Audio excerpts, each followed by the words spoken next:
return to open session. And first item on our agenda is for updates and discussion is the town clerk regarding updated election laws and opt-in, opt-out procedures. Tricia, are you with us? Yes, good evening. Good evening, welcome. So we wanted to put this on the agenda, so we had a little bit more time to kind of think about this and gather some information.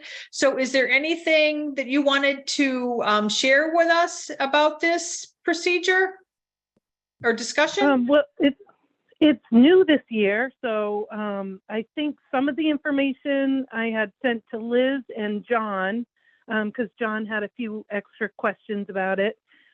So I think that information's been passed to you. Okay.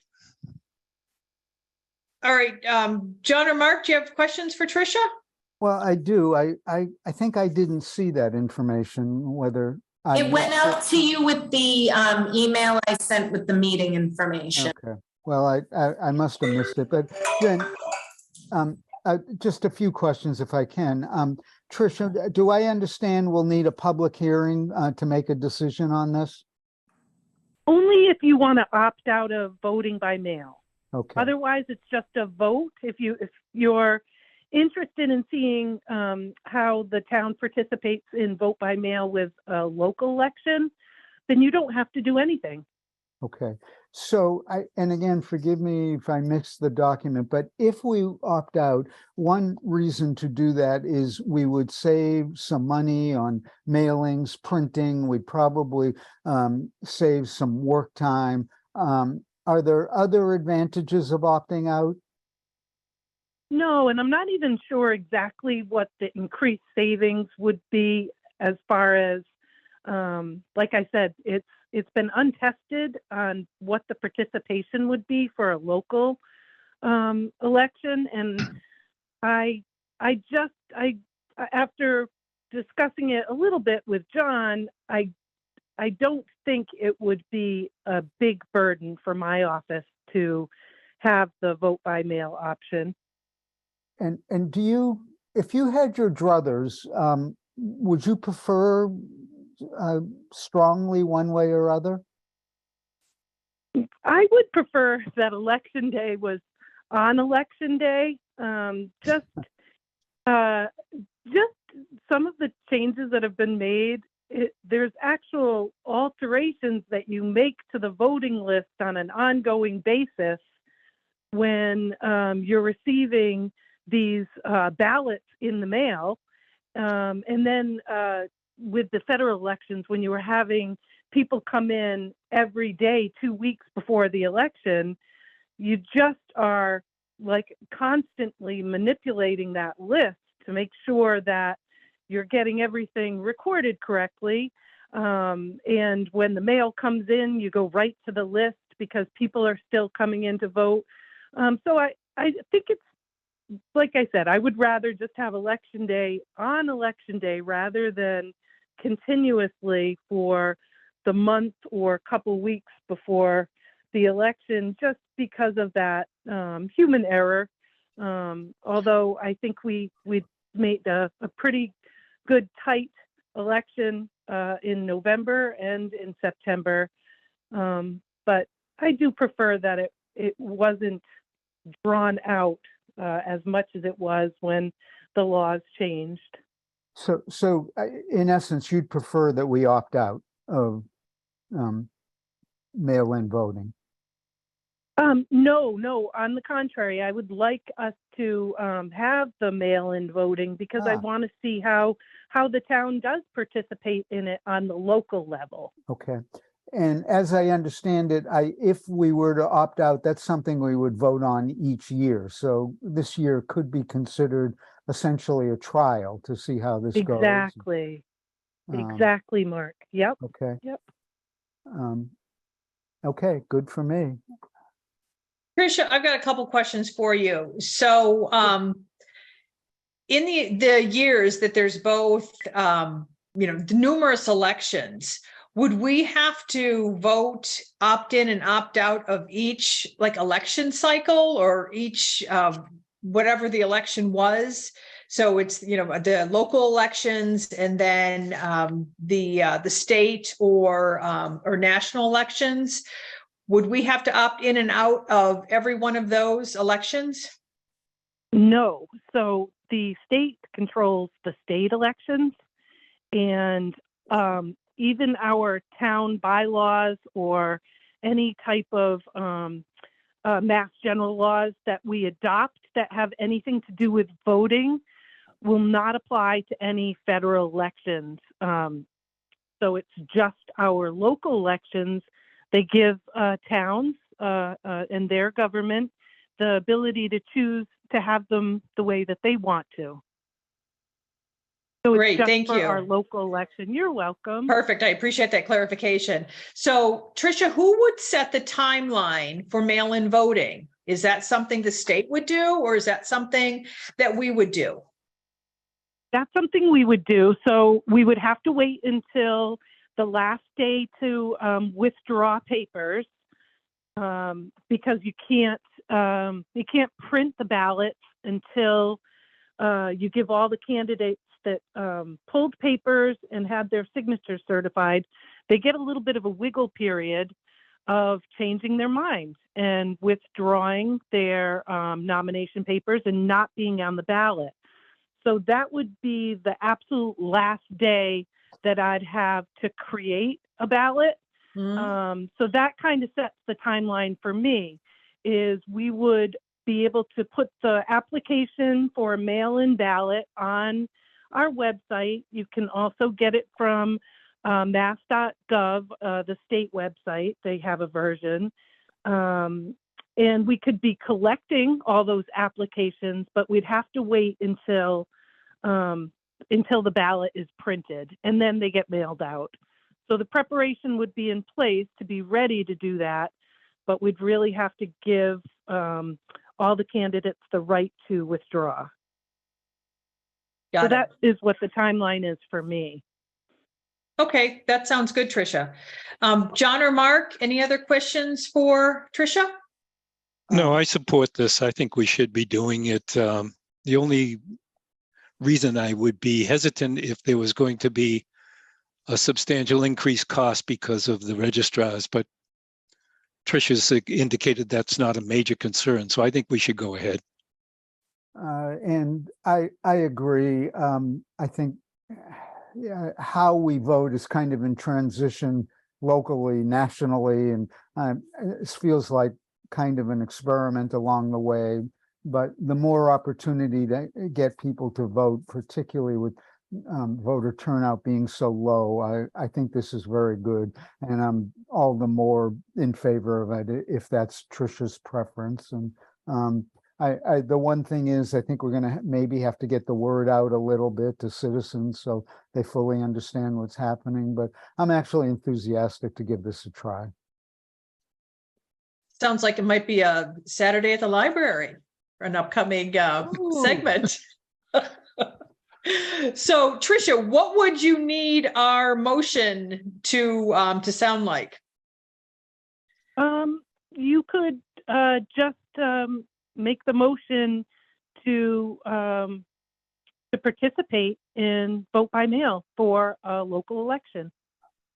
All right, I like it, short and sweet. Okay. Yeah, specifically this election, I would say specifically for the local annual town election 2023. And yeah, and we can see how the people feel. Great. All right, so I'll make a motion. The town of Plympton participate in mail-in voting for the annual town elections this year, 2023. I'll second that. Oh, I'm sorry, Mark. All right. Oh, my turn. Your turn.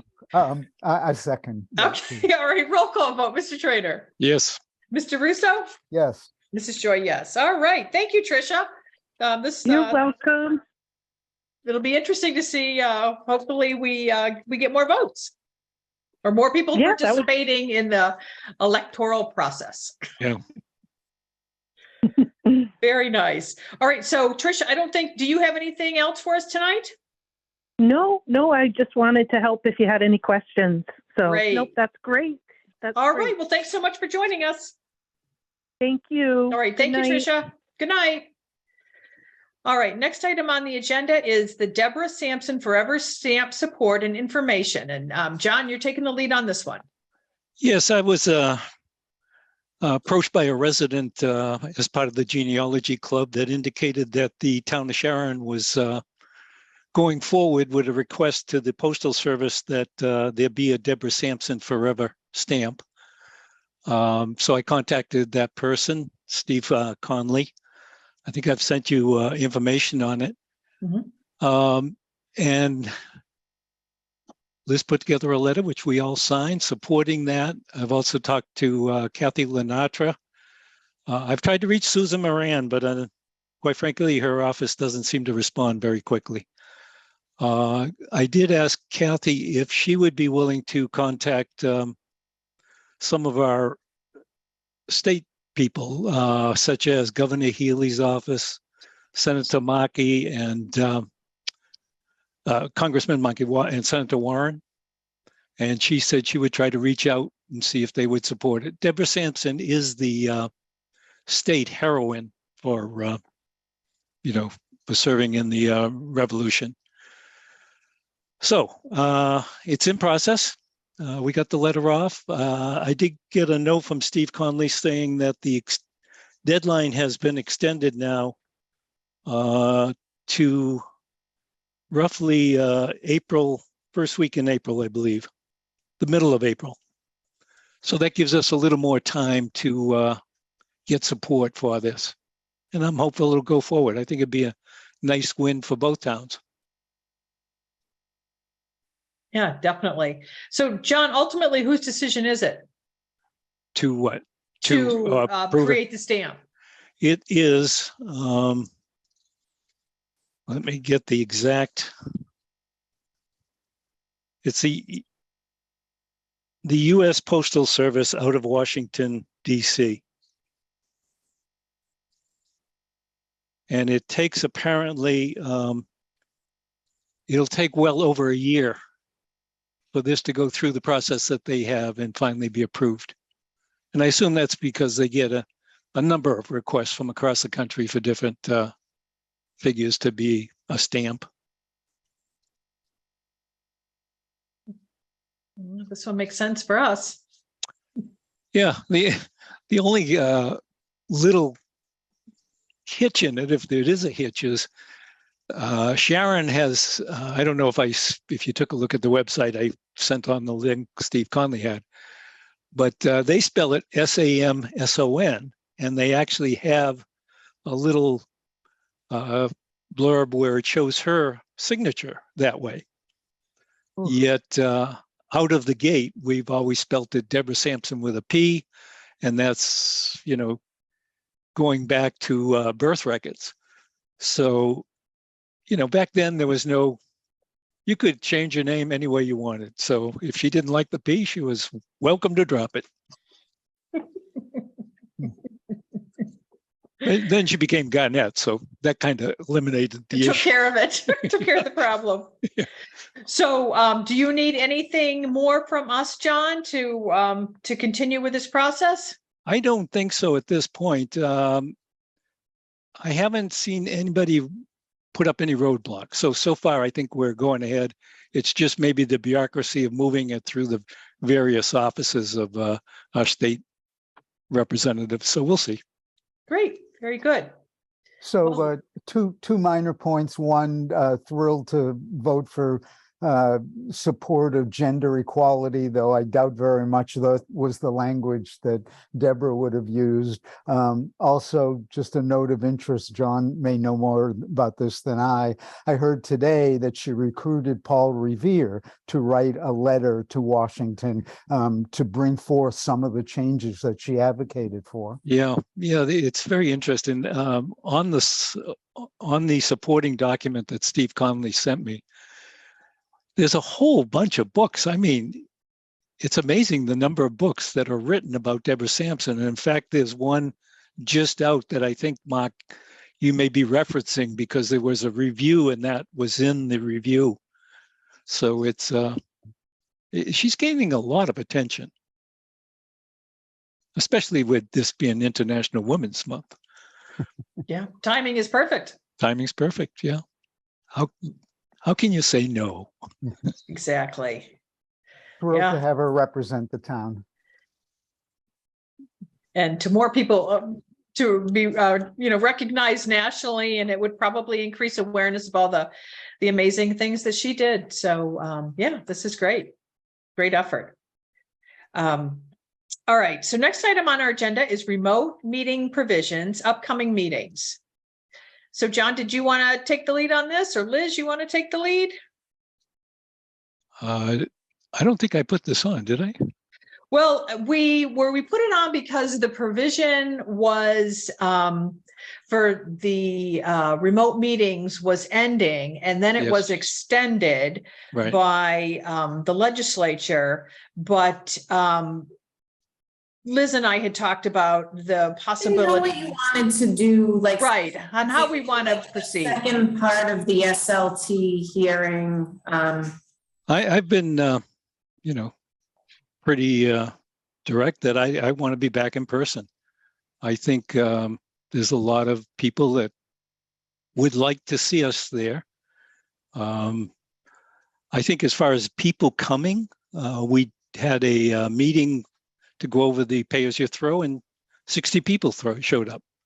So I think there's an enthusiasm to see the select body. I noticed too that almost every other meeting is now being done in person. The school committee just made their decision to meet in person now. So I think the only ones that are not doing it is conservation, and it's only because they have so many engineers coming in and they line them up. So at 8:57, they have you got to be there. So they're allowing people, the engineers, et cetera, to come in by Zoom, which I think makes perfect sense in their case. But I'm all for getting back in the townhouse. So a few comments, I guess, from me. Number one, I don't think the legislature has made the final decision yet on this, have they? I know that the what was being proposed is continuing the present arrangement for 2 more years, but I at least as of late last week, it's still the final vote hadn't happened. I don't think that's accurate. Yeah, I think you're right, Mark. I don't think that's true. Actually, when Governor Baker extended it, it was extended with the March 31st deadline that it would revert unless it was reinstituted. That's my understanding. I may be wrong. I believe that's something that they're considering extending it for 2 more years until March of 2025. But I don't think that they've officially voted. Yeah, the last I heard, one of the 2 houses had voted for it. It was before the other one. So, well, just a few things to say. That being the case, it makes me wonder if we shouldn't wait and see what the legislature says to make the final decision. I think this is a pretty hot topic and lots of different opinions. I mean, there are other boards and committees that are still doing Zoom. Concom, as you mentioned, John, Open Space continues to do Zoom, community preservation, and we do as well. I mean, I've wrestled with this a lot. I fully recognize there are pros and cons for either approach. I don't think there's a right or wrong answer. There are some things that make Zoom really, really, really good. A convenience, the opportunity for a lot of people that maybe couldn't get out of the house or couldn't get a babysitter, the opportunity for volunteers to not necessarily have to be in town at the time of the meeting. I mean, there are real advantages to Zoom. There are some disadvantages that lacks that intimacy of in-house live meetings. What I really know, there are pros and cons either way. I am a little concerned that the meeting 2 weeks from tonight, if we are continuing our public hearing at that time, there's been a lot of chatter, as I understand it, on social media that is a Zoom meeting. And I'd be a little cautious that we would be kind of confusing people a lot if we make that an in-house or a live meeting. little bit long-winded of way of saying, before we make a final decision, I prefer to wait for the legislature, see what they have to say. I would suggest that the meeting 2 weeks from now continue to be a Zoom meeting. We had a format that worked fine 2 weeks ago, and I think could work fine again. And I think at that meeting, that would be the last meeting before the new month. That's when we should decide whether we want to stay on Zoom or go back to live meetings. So, Mark, a question for you. Why do you think it would be more challenging to continue the hearing in open session in the live meeting at the townhouse? It's just, on a really simplistic level, just having the gallery screen up with everyone's name up, it's much easier to sort out who to call on, the next one. Quite frankly, for those of us with kind of old ears, I think sometimes the acoustics in the Deborah Sampson room isn't the best, and it's certainly much better on Zoom. I feel like it offers the opportunity for more orderliness in running the meeting. Having said all that, if you guys feel real strongly about going back to in-person, I'm willing to go along with that. At least for a while, once we know what the legislature has to say. Okay, I would prefer to go to open session, and and I'm not on social media, and frankly, I don't really care what they're asking for. I think that these hearings, there is something about being in person, and granted, it can get a little raucous, but I think there is something to be said for having this type of meeting in person, where everyone feels like they have the ability to participate. It's live; they're right in front of us. So I would recommend that we move to returning to in-person meetings until the time that the legislature makes a decision, and then we can revisit it then. I agree with you, Mark. There are pluses and minuses, and I attend a lot of meetings, and it's so nice to get a variety of people together from all over the place via Zoom. It makes it so much easier. And we have such great attendance on our Zoom meetings, where our in-person meetings, nobody shows. It's just the five of us, Bree, Liz, you, me, and John. And for somebody who's been doing this for quite a long time, that's typically the norm. You'll get people that show up for hot button items, but once those are over, for the regular day in and day out type meetings, it's just the small group of us. But I think maybe, until this is decided by the legislature, I would prefer to move to returning to in-person meetings, and then revisiting it after the legislature makes a determination. I'm glad to go along with that. I am also, though, looking forward to the revisiting.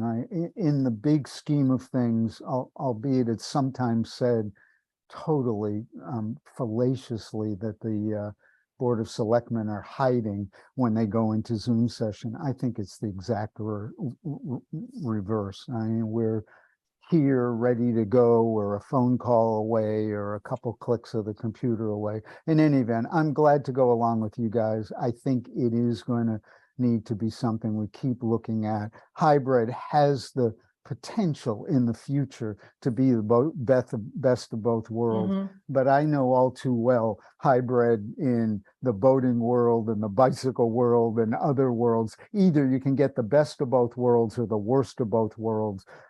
When and if we think we could get to the place of best of both worlds, it would be wonderful, but we're just not ready for that, not near ready. I disagree with that. We've already run a test where we can broadcast, we can come in with Zoom, and we can be in person. The flag that you raised was that somebody had to monitor Zoom. I've reached out to Jason Frazier, asked him if there would be someone within the technical class at Silver Lake that could get credit coming in and trying this out. I think that's something we want to try in the future. If it doesn't work, we're no worse off than having our meeting in person, but I think it's hybrid can work, and we see a lot of towns that are doing it, you know, Carver, Duxbury, Plymouth. So I think Yeah, I think we have a lot to learn. Yeah, it could work, and we're not ready. We do not have enough I technology. disagree with this. We're not ready. I think it's a red herring. Well, let's not try it at the SLT hearing, please. Okay. Let's go straight in person, and maybe a meeting where we don't have much on the agenda, we can give it a try. But yeah, and it would certainly make things more challenging to try to manage in person and remote. But you know, we can give it a whirl at some point in the future. Okay, so I'll make a motion that the Board of Selectmen return to meeting in the townhouse building effective the 27th of March, and that we will revisit the remote option when the state makes a determination, a final determination on this matter. I'm sorry. Okay. All right. Roll call vote. Mr. Trainer. Yes. Mr. Russo. Reluctantly, yes. Okay. And Mrs. Joy, yes. Okay. All right. So next item on our agenda is discontinuation of Animal Control Services Regional Agreement. So Liz, you wanted us to make a vote to let Carver know that we're going to be discontinuing this, the partnering with the Animal Control Services with them? Correct. For the time being, while we're taking that over in-house. And we've already been in touch with their police chief, and that just seems like the way to go. It'll be easier for all of us. Okay. Can work with them in the future once everybody's operations are down. Great. Okay. All right. So I'll make a motion that we alert Carver that we'll be discontinuing our animal control services agreement with them effective immediately, Liz? Yes. Okay. Yes. And I'll follow the notice provisions. I got to go back and look at the initial agreement. There might be a waiting period, but okay. They haven't been able to provide the service for a variety of reasons. So it's a mutual thing. So okay. All right. So we got a motion. Do we have a second or? Second. Okay. Second, Mark. Roll call vote. Mr. Trainer? Yes. Mr. Russo? Yes. Mrs. Joy, yes. Okay. Bree, how about warrants paid?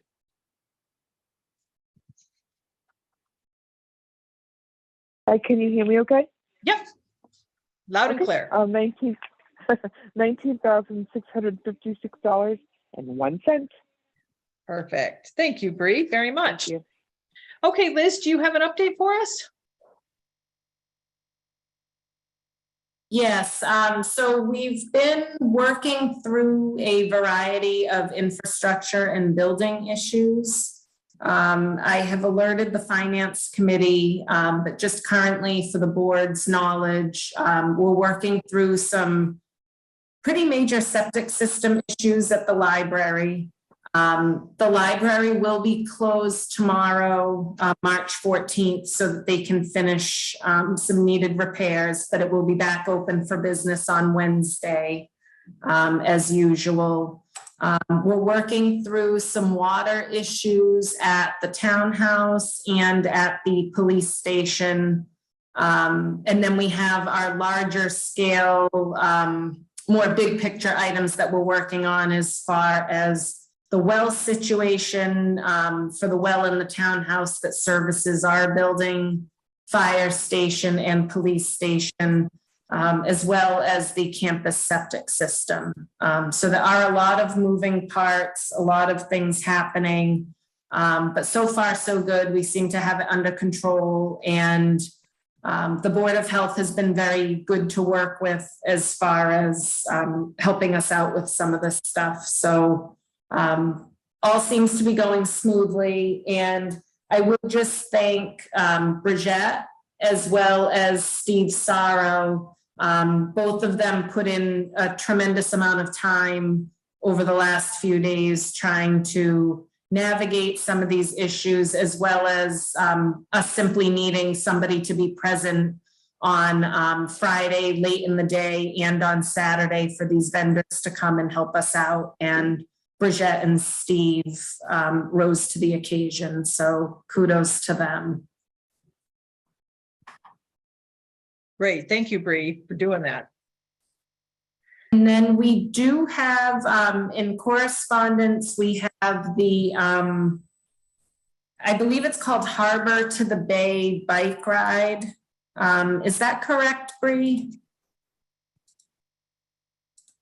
I'm trying to pull it up on, Yes. on my screen. Yes. This that's is, the one let with- me find the, so it's been going on year after year. I believe it's in September. Or that's when it was in the past. Oh, here we go.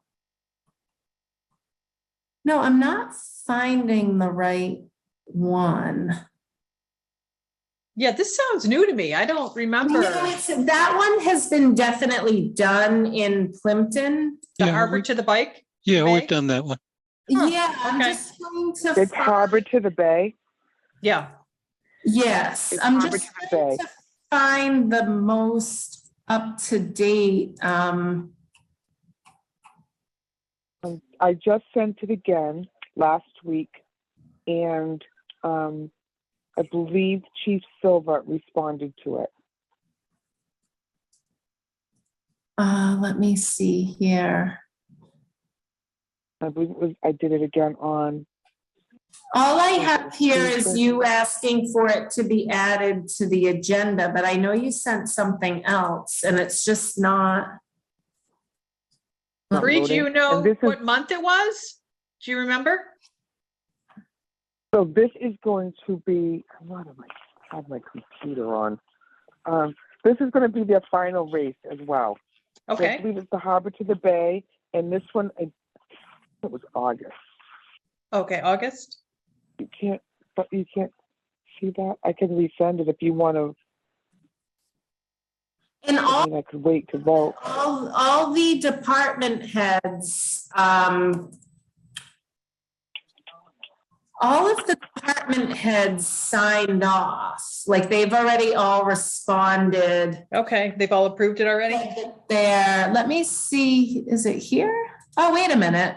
I think this is it. Oh, here it is. Sorry. Is this the Saturday, June 24th?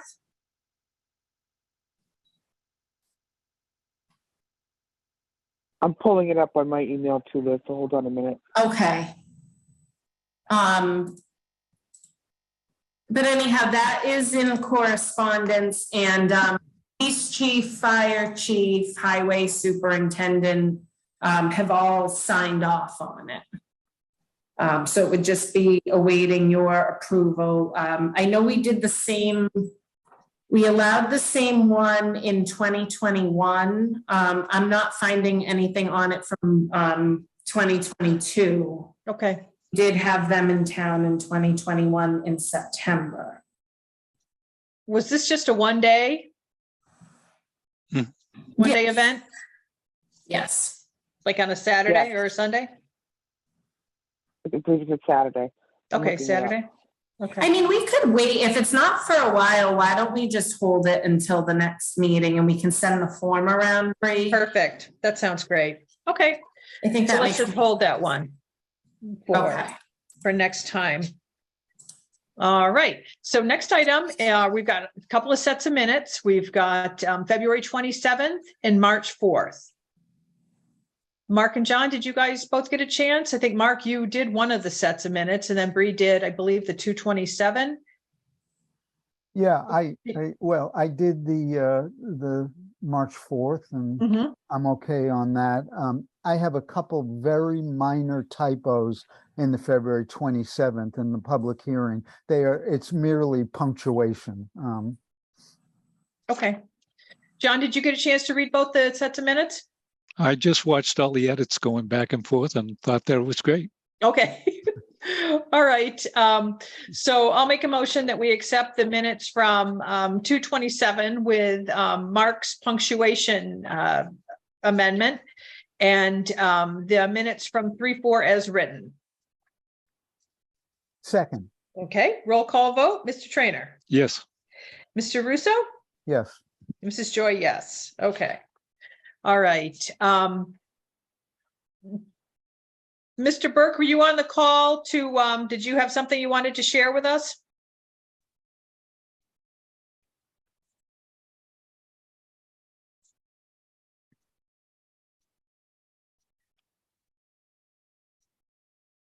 You're muted right now, Mr. Burke.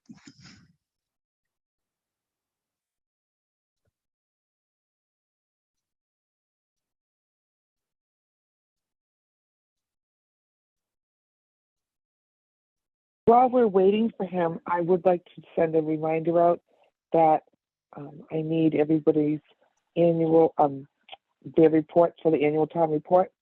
If they could please get those to me by 3:25 is the deadline. 325? 3:25. Okay, so the deadline is come and gone. No, or No, it's next week. That's next week. This is only 3:13. 325, March. 325, okay. All right, perfect. Thank you. Thank you. All right. Hello? Yeah, go ahead, Pat. I couldn't figure out how to unmute. And you've already voted on it, but my 2 cents, on the hybrid meetings or the Zooms is, I wish we could continue both. And if there's, I may not understand the logistics of why that's not possible, because I do feel that there's benefit to both methods, and it's a matter of technology where I think it could encourage more people to participate in the selectmen meetings or other meetings, and that's just my 2 cents. But you already voted, so. Well, work in progress. Yeah. But I guess I don't understand why you would stop doing that. And why not wait until the legislature votes on it as opposed to going back into in-person? So you think that we should stay remote and not go back to in-person? Yeah, I think both would be good. And and maybe I'm misunderstanding. Like, for instance, the next selectmen meeting, the hearing, is that going to be on Zoom No. and in person? Just in and that's person. what I don't understand, Christine. I just don't understand why it couldn't be both. That's all. Because we're not ready yet, Pat. We don't have the technological capabilities to do a combination in-person and Zoom meeting. So right now we're one or the other. So we're going to go back to open meetings for this hearing, and then we'll revisit this after we get a determination from the legislature about the remote. But John has been working very hard on the technology at the townhouse, and he's trying to get us to a point where we can do both, where people are able to come to the meetings both remotely and in person, but we're just not there yet. I have to.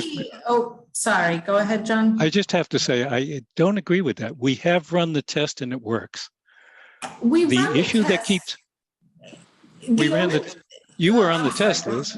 Right, I know, and the test went perfectly fine. The only thing I would say is the next meeting date is supposed to be the continuation of the SLT public hearing. I have no problem with that. And one of the downsides, well, just for Mr. Burke's benefit, so that he understands about it, for a public hearing where the advertising requirements are very specific, if you have a hybrid meeting, both in person and on Zoom, you would have to post it as both options are accessible. And if for some reason something happened to one of the options, so say we had a technology glitch and the Zoom piece didn't work, or let's say it was inclement weather, you got a big snowstorm and we could just be on Zoom and not the in-person part, you have to cancel the entire meeting if it was posted with both options. Now, I don't that's a big deal for a basic meeting, say like tonight. And like John said, our test run worked perfectly fine. But for something like a public hearing that was advertised to a date and time certain, I'd be a little more concerned about posting it for both options. And then if for some reason one of them didn't work out, and then you have a whole bunch of people, you know, thinking that they're going to participate in a meeting and we have to cancel the whole thing and we're trying to explain why. Once you post it as both options need to be 100% accessible to the public. I agree entirely with that. Moving forward with the hybrid, like John said, the test run went fine, but there are some different considerations. And I feel like for our first time back in person with a hearing that's kind of high stakes, a lot of people are involved in it. I think picking one option or the other might serve us better.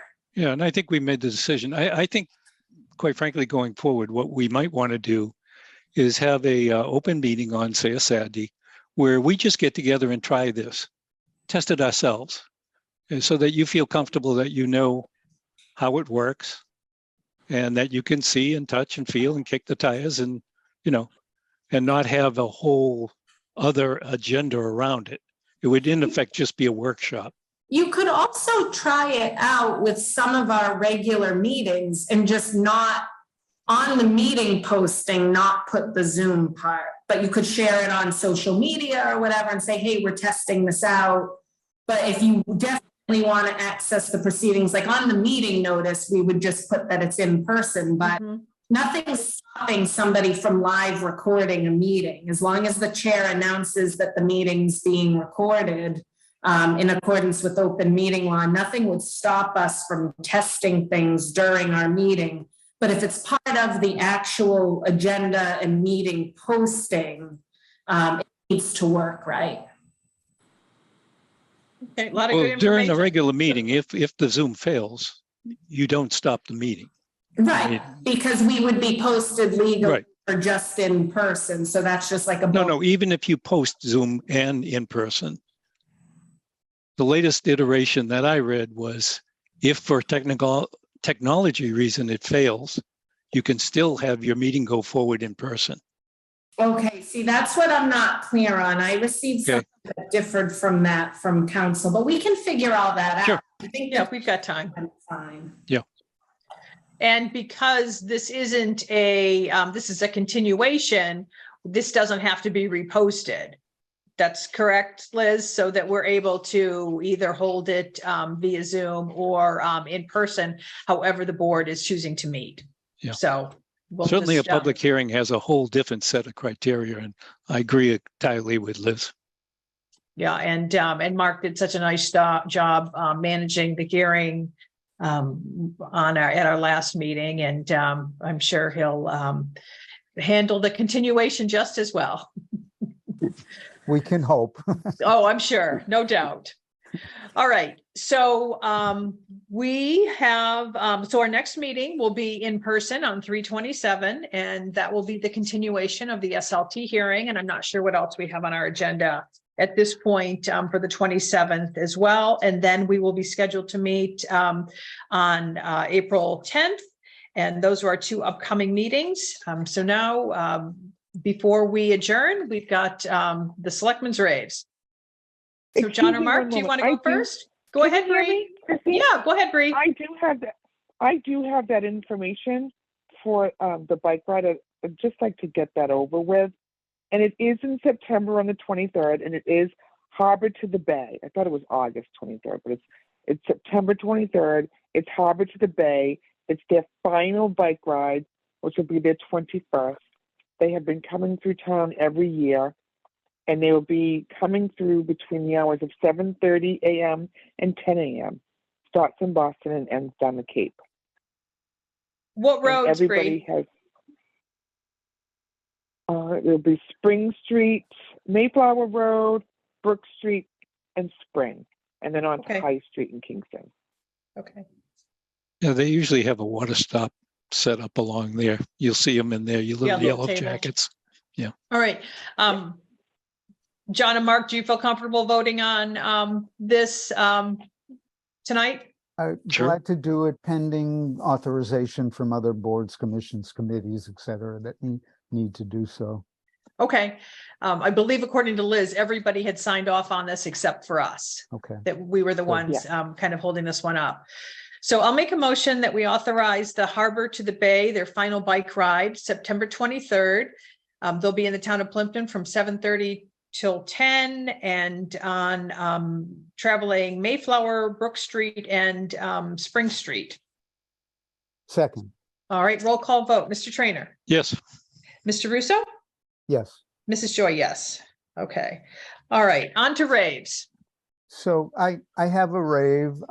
It's about David Chandler. And if the board is willing to put up with me for maybe 2 minutes, a story as my form of rave. And I became chair of the Community Preservation Committee maybe a dozen years ago, served with David along the way. I always used to come about 20 minutes early before the meeting. I'd arrange all my papers and then have a little bit of time to kind of pace back and forth, maybe to gather my thoughts, maybe to burn off some nervousness. Somewhere along the way, the second or third year into it, David figured out I was there 20 minutes early, and he started coming 20 minutes early because he wanted to shoot the breeze.